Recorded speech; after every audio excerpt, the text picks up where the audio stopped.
Welcome to another episode of Young Entrepreneurs with the Green Roof Team.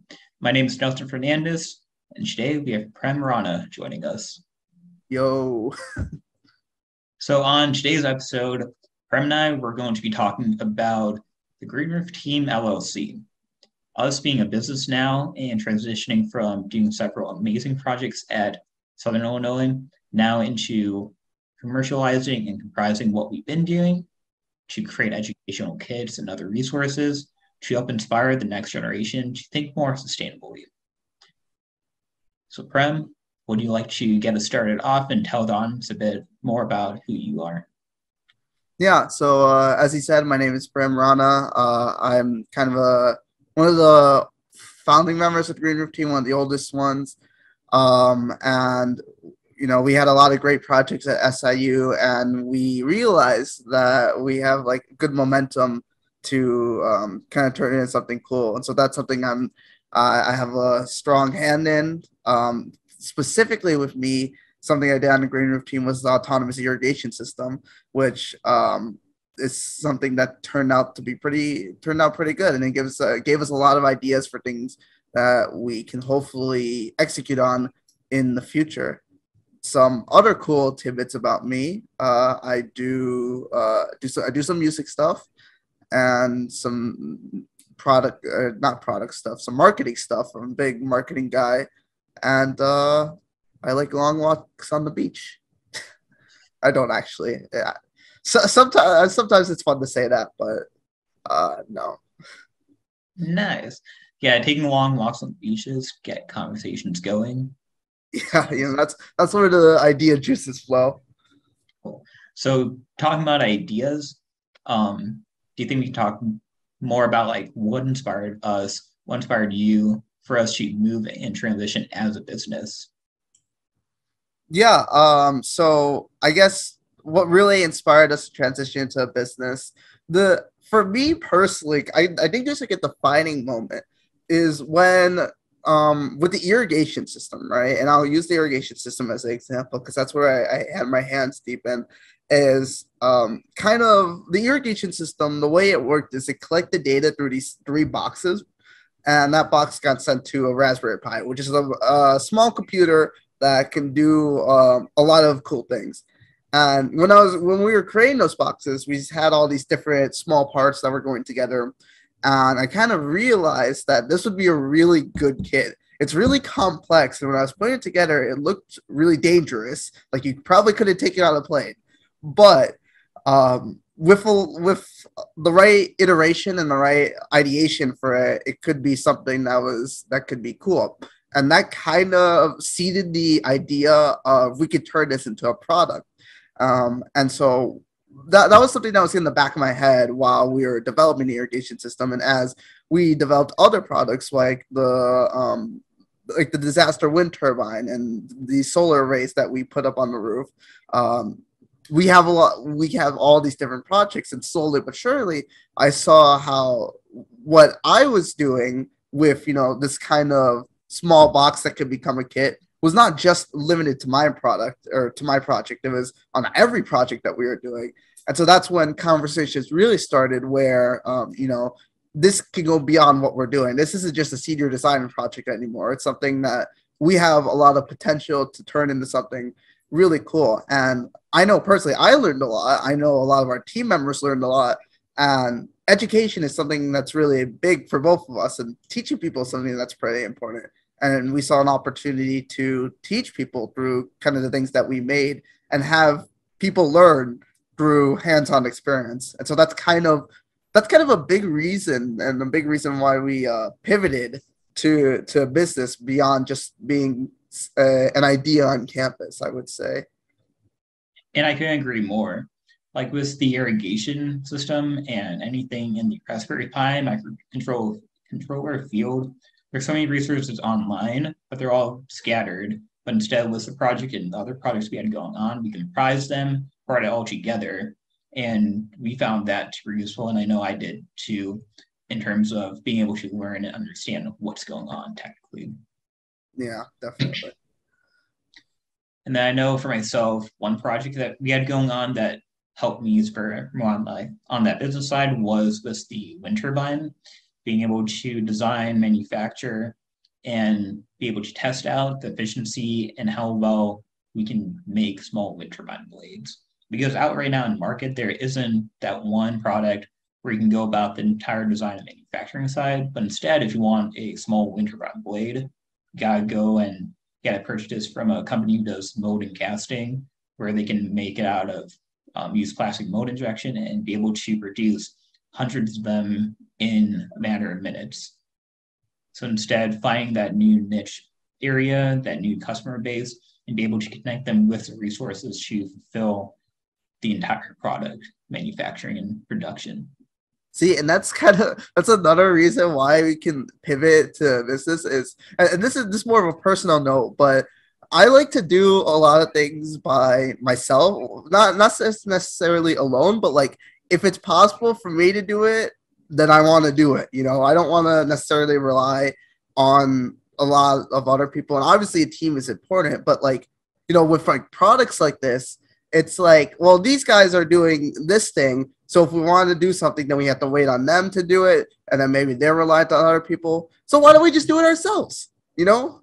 And so that was kind of another big reason why a shift to business was important, where we have these kind of niche ideas and, you know, to execute on them. Like we'll use the turbine as a perfect example, right? Where we had to rely on suppliers to, give us the generator, and we have to rely on people to paint the mounts and order the blades, and all those things are like custom built. They take time, they take resources, and you know, that we have to give people the specs and all, you know, that also removes that kind of learning aspect, or someone else is doing it for us. So why not just we do it ourselves? You know, we get to learn how to do it, and we get to do it in a way that works for us personally, in a way that we think we can do better than anyone else. And that, I think, is kind of it's a core idea, or core motto, motivation. It's one of the core word. It's something that really permeates a lot of the ideas that we have. It's a good core value, I would say. Yeah, that's the Um, word. like with the wind turbine project this past year, since we were in year two, we had a good tower, we had a good process, we got installed that first year. So in that second year, the new focus became on the blades, understanding the design principles, seeing how blade moment theorem, I believe, can be integrated into what we're doing. And that was the main focus of the mechanical team. So in the end, to be able to have the ability and opportunity to go about the entire design phase and seeing our designs actualized was incredible. And if we can help share that with others, that would help, I would say, us give a part of what we've been doing to help create a greater impact. Yeah. So one thing, Brent, you were talking about that made me think about something was the concept of like being able to have the ability to do something yourself. Have you ever heard about the maker culture that happened in the past like 2 decades? Like the maker revolution. Yeah. I don't think I've heard of that term exactly, but I know what you're talking about. Where like you have these people, these DIYers is the best like expression I can give. These people that really that have these ideas, and they're not like necessarily like new ideas, but they're small innovations and ways to kind of improve one's personal life just through creation. At least that's my understanding of it. Yeah, and I feel like something like FDM printers that are now, I would say, super cheap relative to where they began, Raspberry Pis, microcontrollers, that help spread it even further along. That ability to be able to create in-house using equipment that are now be more common, to be able to see, visualize, and execute all in one place. So do you feel what we've been doing kind of coincides with like the maker culture and being able to like help folks like actualize all in home? Yeah, absolutely. I think that, you know, a lot of what we're doing is stemmed heavily from the maker culture. Specifically, the irrigation system, again, is like the prime maker culture example where we're using these kind of off the shelf parts and turning it into something bigger. It's like the sum of all these things is greater than the individual parts. I think in other projects too, that's definitely the case. And thinking about how these products are like these ideas are being turned into products, per se, where then now spreading that maker culture to other people, where it's not like it's not like an iPhone, where what you buy is what you get. It's like there's a lot of ways to experiment with it. It's still very like open and like a learning experience. That's the best way I could put it. But yeah, to really answer your question, I would say it's I don't want to say it's contributing too heavily, but it's definitely spreading this maker culture. Yeah. So think about it now more on the business side and the brand we're building. We want to talk a bit more about like how the logo, what it means, and that greater impact that it shows and represents. Yeah. So the logo, I think the idea we had for it was we really wanted to combine, because you and me are engineers. A lot of our teams are engineers, or team members are engineers, and the Green Roof is obviously an agriculture project. It was 10 years ago installed on the SIU College Agriculture building, so it's very agricultural based. And so when we were kind of ideating the project and we were thinking of ways to spread the word, obviously we wanted some picture to really represent us and unify us. And we want something that combined engineering and agriculture.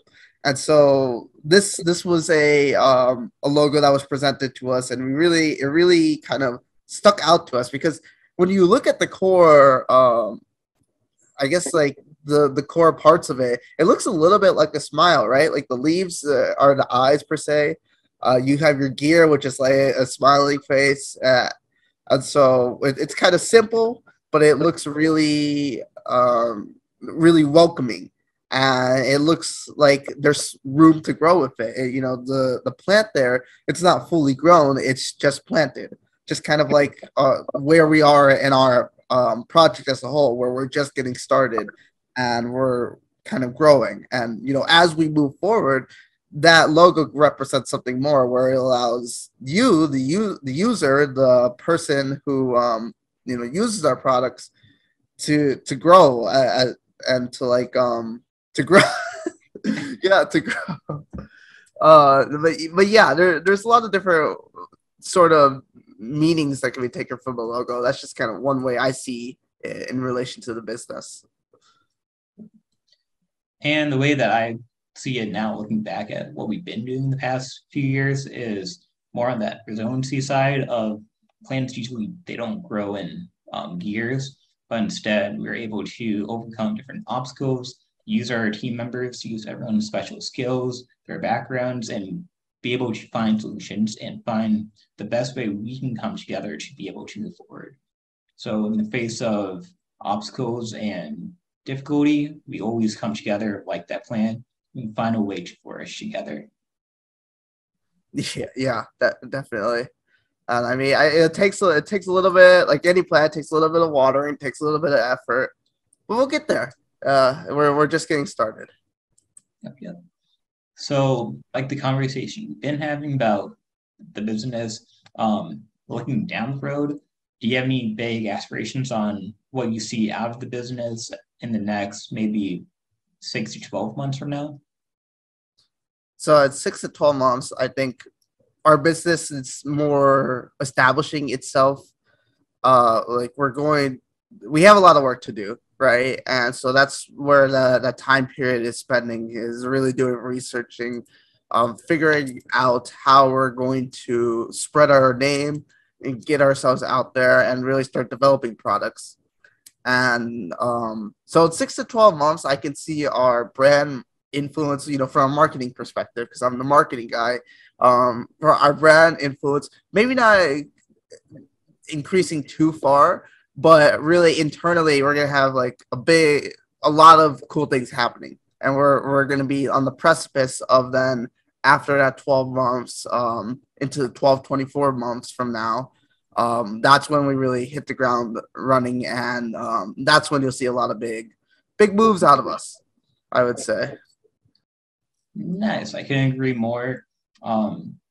definitely starting a business, whole new ball game, finding out all the new areas for more of like the finance side, and I would say maybe the HR side, the logistics side, supply chain, and being able to understand all the steps outside of the actual engineering and manufacturing field. So ideally, I see us also in the 9-12 month frame being able to establish, have all of those processes figured out, automated, and we're just focused on now the cool stuff and be able to put out amazing products and content. Prem, as we finish up today, do you have any final words or closing words to the audience about us now transitioning as a business? Well, I think, it's a pretty big deal for us and for everyone listening, at all the podcasts that you guys listen to, or maybe this is your first one. We can't thank you enough for your support. We're just getting started. We've done a lot of cool things. We're going to do a lot more cool things. Just be patient with us because, again, as he said, it's a lot of new things for us. But that's what makes it fun. And I know that you guys will see really cool things coming from us pretty soon, I would say. We have a lot of ideas, and we can't wait to show you all. Cool. Thank you, Prem, for coming on the show, and thank you for everyone for listening to our show. We got big things coming up, from getting out merchandising, getting out new product kits, and then also having our internship programs continue. So please go look in the description, give us a like and rating on Spotify, Apple Podcasts, or wherever you get your podcasting. And also visit our website if you want to learn more. And remember, folks, stay sustainable,